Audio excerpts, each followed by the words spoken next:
here we're going to see one brand solve their challenge live here on stage. And to tell us more about that, please give it up for Paul and Gary.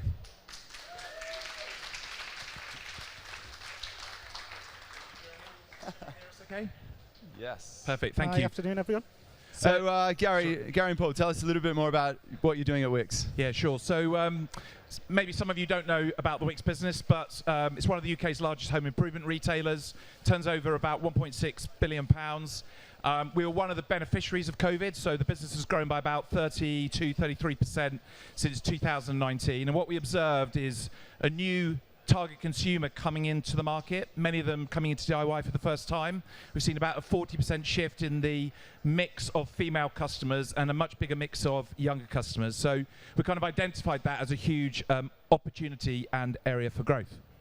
Perfect. And today we're looking at one specific challenge. I want to talk about the challenge that you've set and what you're looking for today. Yeah, so as Gary just said, kind of through COVID, we've got kind of a new type of customer. And one of the challenges we have, and actually I think if anyone saw the Marmite challenge this morning, similar challenge the guys from Marmite had, is actually how do you appeal to a younger, more novice kind of customer? And for us, that's a DIY customer. And actually, how do you give young DIY customers not just the confidence to kind of shop at Wickes and kind of take on some of those kind of projects, but to kind of get past some of that brand perception that Wickes is either for kind of expert DIYers or just for the trade. So hopefully you're going to see some kind of really exciting pictures this afternoon. Brilliant. Our first company solves the challenge for Wickes by looking at voice. So from Say It Now, please give it up for Maria.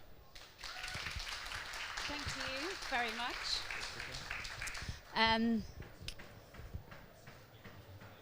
Can't say it here. Oh, fine. Okay. Well, without much further ado, thank you very much, everybody. And we are here to talk about Wickes. And I'm really excited about this because we're talking about the Gen Z, and the solution that we have, I think, is going to be very, very interesting. I am Maria Cadbury from Say It Now. Our goal is to make it possible to engage with all ads using your voice. To do that, there is this very clever image here of a smart speaker. To understand the landscape, 50% of the UK have a smart speaker. 33% plan on buying one this year. 72% of those with smart speakers are using theirs daily. What are they doing? They're listening to the radio, to audio on it, and they're asking questions. Now, this asking questions is really about a conversation you have with this meaningful device, smart speakers. And that is why we introduce actionable audio ads and actionable TV ads to the world.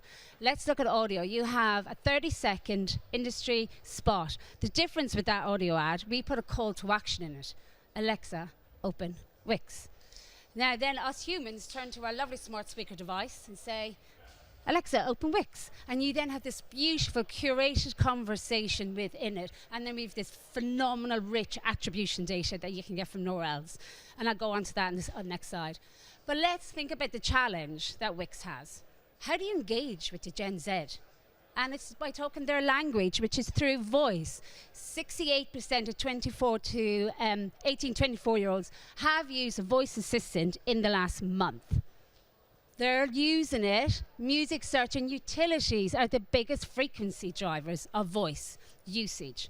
And what's really important is the Gen Z usage of voice shows no sign of waning. It's growing. It is their meaningful way of communicating.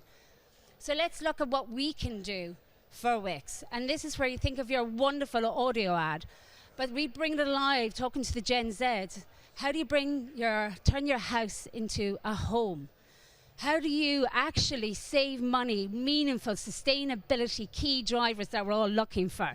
If you want to know how, just say, Alexa, open Wickes. And this is a lovely example of it. Because of time poor, I won't go into detail. I urge you guys to come and chat to me about that later. But ultimately, you're in this wonderful experience where you say to them, would you like to be inspired? Would you like me to send you a link on how to save? And obviously, you're going to say, yes, please. And you get the link popping straight up on your phone. It's a phenomenal experience. Now, we can then go on to say, you can set a reminder to have weekly inspiration videos, saving tips. and we can do this lovely content sheet. Now this attribution, I mean, I don't know about anybody else, but anyone who works in media loves data. And this is something you could never get before. And it's mind-blowing what we get to see. Our voice-through rate, so when you hear an ad and you say Alexa, is on average 0.1%. If you think of display, the highest you get in display is it's 0.05. So this is huge. And the conversion rate within it is on average 30%. So ranging between 20 to 30 seconds, got the call. So ultimately we can give you that, but what we have seen is we can tell you what time of day of week that your media is performing, and we have seen in most cases it's not planned where the performance is. And then what we do is we work with all the publishers and we optimize to give maximum campaign update. That is it from me. I'm here for questions. Thank you very much. Keep the mic. Stay up here, Maria. We've got time for 2 quick questions from Gary and Paul. Fantastic. Yeah.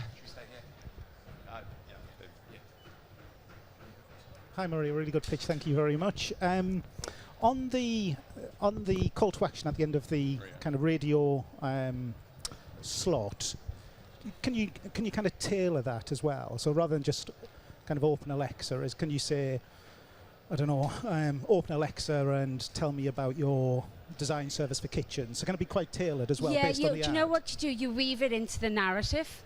And I can give you, I'll use an example of McCain. They're chips, okay? But they've got this amazing campaign where they want to send recipes to your phone of how to cook with McCain chips.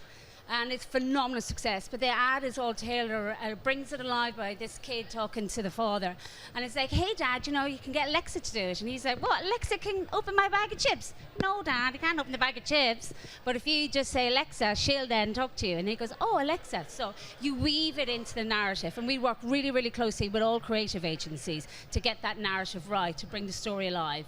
And then ultimately, you have a different call to action. You want to bring Wickes into it because you want to bring that relationship in with the client. Cool, thank you. The customer. Thank you. Thank you very much, Maria. Just one question then. So if you want to be number one in Google search, you pay for it. How do you become number one for brand preference through voice? It's a great question, actually, because if somebody wants to ask about, Alexa, tell me about the best place to buy, then it will actually look at a Wikipedia page and look at some information like that. To do that, it is actually by working with us. So, and if you want to send the link, you're bringing the link straight to the phone. So you're actually bypassing that search competitive cost because you've already engaged them through the conversation, and then the link comes to the phone. And we've seen through all of our research, brand research, that if you've an ad that you talk to and talks back, you've brand recall increased by 30%. Thank you. Perfect. All right, let's give it up for Maria. Thank you. We can only have one winner for the purpose of today. So the winner of the 20K paid pilot and the brand challenge is... It was very close between two okay. startups, but the winner was Maria and Say It Now. Well done, Maria.